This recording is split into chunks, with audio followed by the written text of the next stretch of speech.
All right, from Valero Gilbert, we are here for the title matches of the opening event of the 30th season of JBT competition, the Desert Open. First time we've had it at Gilbert, and this is the first time we've seen a 9-year-old, oh my goodness, 9-year-old Zoe Eden. What a way to start your first shot on international web TV there by a trip in the 7-9 out late for a flush strike. That was a 4th frame strike. She marked in the first 4 frames, and that's really good news because she's the one that's getting pins against his opponent, her opponent, which is the 14 seed. Zoe was the 4 seed, Chris Sharon.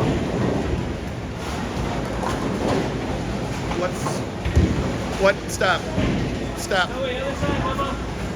There. Did he just bolt on 6, right? Okay. A lot going on at once here, and these TV style is new to young Zoe, so making sure everything's copaceted. It is. She's got a strike working. She's clean through 4, and that's a pretty decent shot. And that super light ball doesn't carry this time, so it gave in the 4th and it took away in the 5th. This is Chris Sharon's screen over there. He's bowling great as well. Spare, double, spare. So a great looking handicap title match so far. We'll have a second. That's Peyton Gaines throwing strikes over there. She is playing Jaden Mabry for the girls scratch title. To their right, Scratch is still in their semifinal matches. So that's the setup. That's why we're doing the handheld and moving around. Zoe somehow hangs on for that extra pin there, and she runs back to the crowd, which is almost completely comprised of pickles. As 22 Cactus bowlers bowled Desert Open. Regardless of the outcome of this match, they're going to take a Cactus home to the Cactus, and she looks like a pickle. So there you go. So you send 22 bowlers to a 98-person tournament, you got a really good chance of seeing your kids in the title match. Zoe is the younger one, kind of getting all the spotlight here, but Chris has been absolutely fantastic as well today, too. He qualified 14th for the 16 bowler match play and has toured through that field. He's got a little bit of experience with us. He does have one top 4 finish. That was back at Cactus Bowl in May, so he's at the bowling alley constantly. Matt says you can't get him out of the bowling alley. That's a really nice spare to stay clean through 5. It's a 38-pin handicap difference. He's made up 24 of it through 5 frames by staying clean. Great start for Sharon. We'll try and catch important moments. Any clutch shots that didn't come up near the match. Gage was clutch, going back 4 to win game 1 over Nathan Arnott. They're still playing 2 out of 3. Where Barkis is in big trouble over there. Looks like Rother's going to win game 1 of that. Best of 3. Great stuff all weekend. This is only the second time we've ever visited this particular center. That is thanks to Jody and her fantastic squad for making it all happen. KJ and Jaden will be happy I got that solid 8 on camera right there.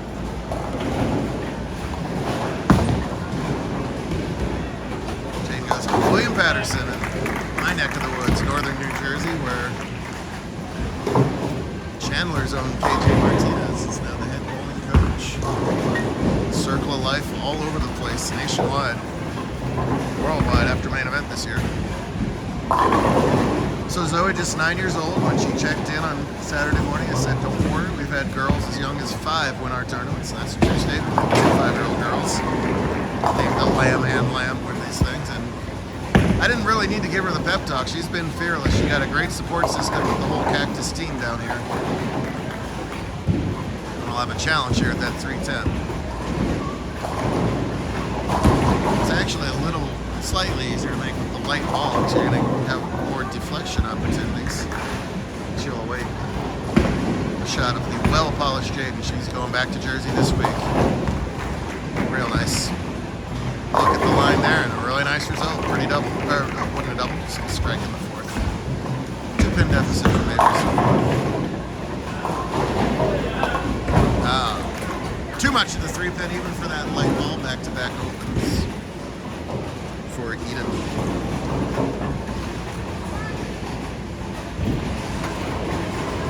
So yeah, stuff going on all over the place here. We'll try and capture it all for you. Zoe and all that hair lets it go. Another pretty darn good shot. It's a volleyball player, she says too. She wasn't be bowling, she would be on the volleyball court.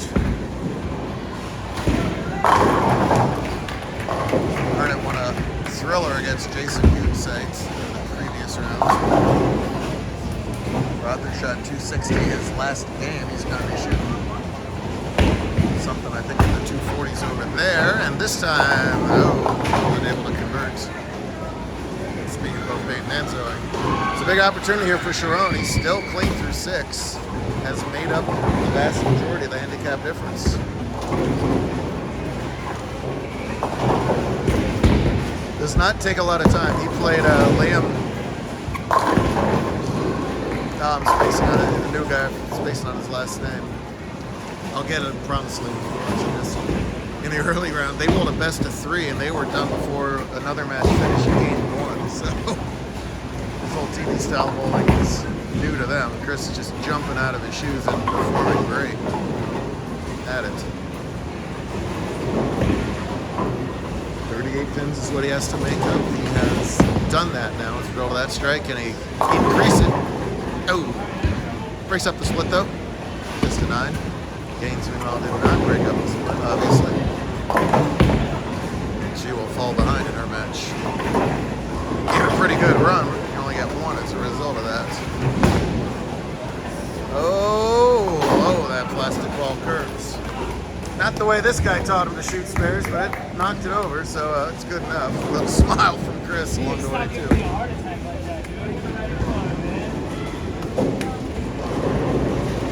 Alright, Zoe wants to crawl back in this match. It is time to start getting some marks. That's a good line, look at that! And right on cue! Dead flush for 10 in the pit. Beautiful ball. Same for Mabry, but a half 10. Jaden made the main cut as well today, won her first round match, so a top 8 finish for her. It's a nice way to send her off back east. Probably does win that first game over there. So we had a big finish a couple games ago. She had a 3-bagger late in the match. Does she have more late game magic in her? Not strike worth of magic. It does break up that split.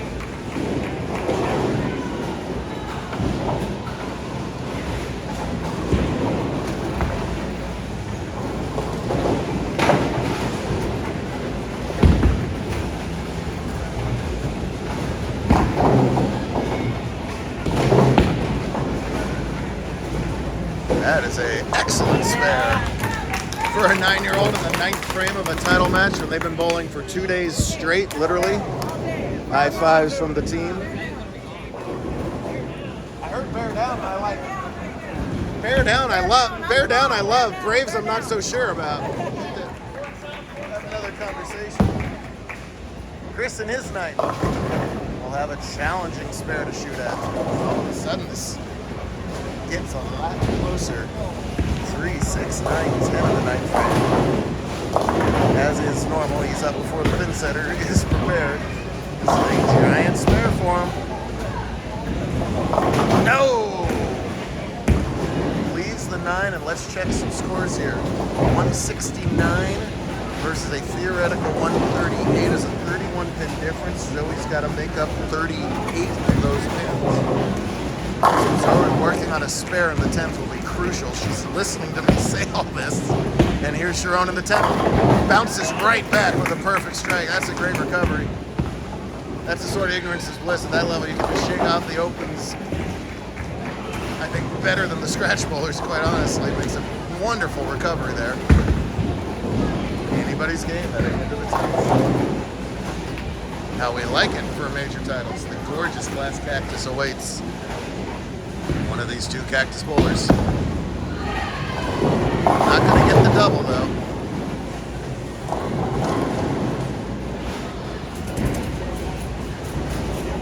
Important to get all 3 of these pins. It's such a wild card having the lower average Zoe on a spare heading here into the 10th. She hasn't thrown anything less than a 6 count this game, however.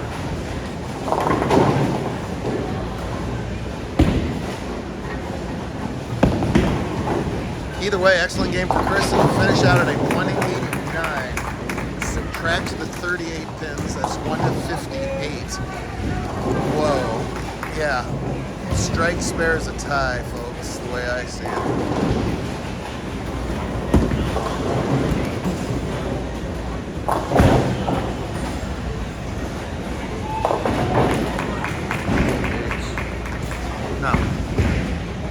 No, it's not. It's less than that. Will the ball hang on the middle? It hangs onto the head pin. 9. That's 147, and she misses. Plus 92 is 239. She must spare this and get 5 pins. If she spares it, I will reconnect one more time. What a moment. Plastic ball, it's got to hold, it does not hold. 146 and 92 is 238. Chris is 189 and 54 is 243. By a 243 to 238 score, that guy just won the Desert Open. He's stunned. He's speechless. He's smiling. Oh, what a dramatic finish and what an awesome job from Zoe. My goodness, the crowd is doesn't know what to do here in this kind of scenario. 2 inches away from making that 6-pin and getting a win, but sadness for Zoe is thrilled.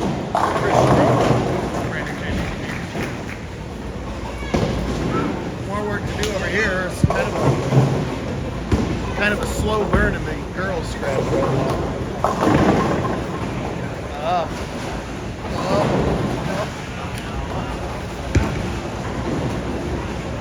Less than second out of 60 whatever bowlers in a giant tournament, 2 days of bowling. Absolutely. So right now, Jaden leads by 15, spare working in the 7th frame.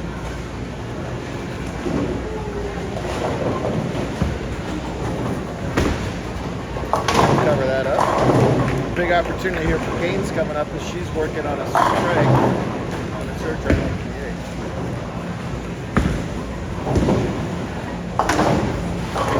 Turning in a big trouble now against Gage. That was a 410 in the 8th.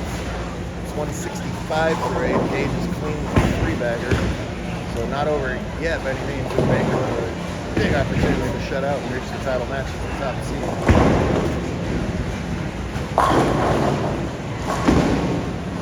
Watch how clean Jaden is at the line. It's vastly improved. Beautiful. And beautiful result. Nice job. But all right, let's see what Peyton can do here. Now that Kendall is off in college, Caitlin is off in college, there's kind of a vacuum in the girls' scratch column. And Peyton's got a chance to replace that vacuum with a whole lot of wins. She was already kind of got it started rolling here in the second half of last season. Made the girls' scratch all-star team. Those wins are up for grabs, and she's a really good finisher in match play. She does this a lot, starts throwing strikes in the back half of the game. She has cut it to a 5-pin game deficit, but she can turn into a 5-pin advantage and have that valuable strike in the night. All day long I've been hearing, come on P, come on P.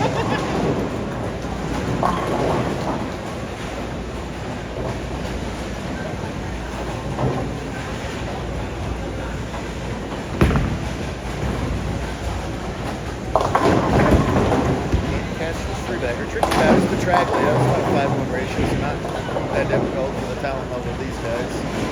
But an awful lot of play. Crossing lanes, handicap over top of scratch. They don't break down in JBT like they would in PBA or even SYC, something of that nature because of the different average skill levels that they have. But that is a mistake for Gaines. So the pattern didn't have anything to do with the spare. That's just accuracy. That's a bad time for a miss there in the 9th frame. Now trails by 20. Gets absolutely attacked by Keith for no reason whatsoever. Keith can't believe I caught that. 3 weeks ago. He finally aged up in his first week. Maybe trying to jump all over that air. Oh, and she does with the late trip on the 4-pin. Wow. Oh, and Gage makes a mistake in his 9th frame. Wow. 210 opens that match back up big time. Peyton can strike out for 163. Jaden with 9 spare strike for 182. So pin should be enough here, right? Yes. Well, that's not a whole lot of pins. Let's recap the math here. 155, 164 is indeed enough.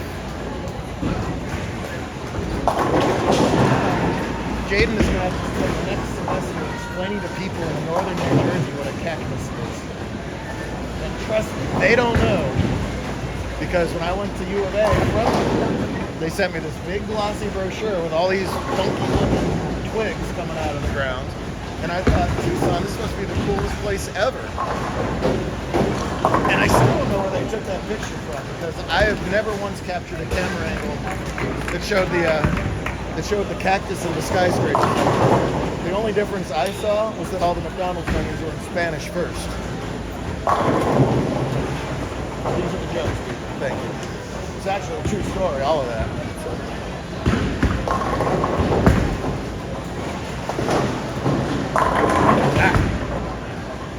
Then, the first night in this was the 26th of December. I was looking for food all by myself, and it was closed and everything. So I finally found, Los Pecos, that looks like Taco Bell. I look at their menu, I say, ooh, burrito, give me 4. 6 pounds of food here.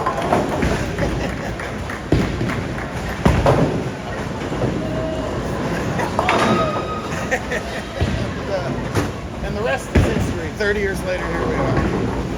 Good finish for Peyton. She pulled a ton this weekend. She's going to be a factor all season long in girls scratch. And right now, the home is Mabrey's. Nathan took a 1-pin lead with his spare, so we're going to focus over on that next here. Here's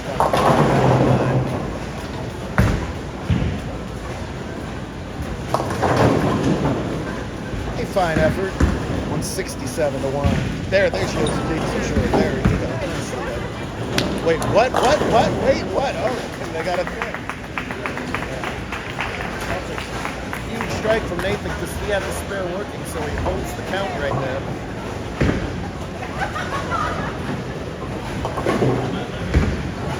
If he can get any mark here, Gage will have to double. Think again. He strikes out. He wins and forces a deciding game to won the title match.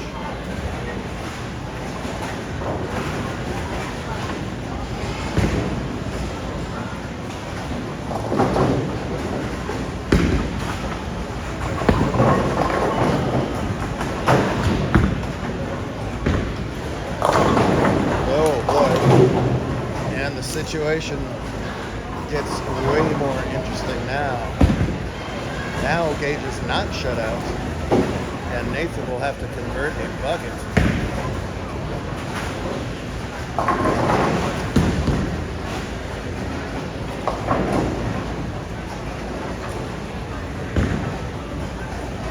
To force Gage to get to a double. Nate and his shadow with a big spare. Whoa, and just covers the 4 and the 8 out of that, forcing Gage to get 2 to send Harnett to the showers.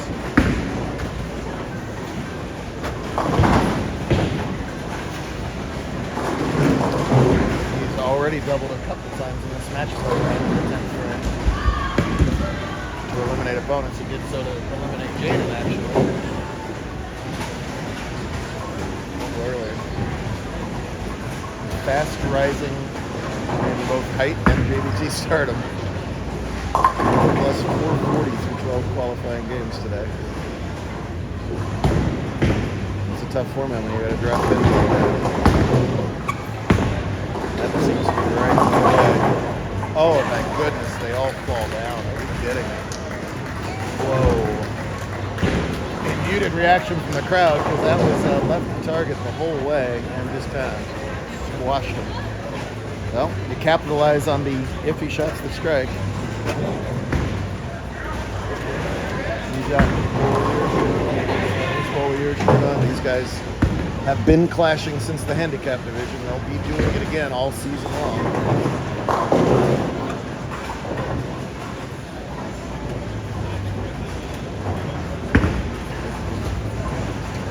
Mature beyond their years. Slow down the pace a little. Get that heart rate lower. Throw the proverbial Sunday punch on a Sunday afternoon.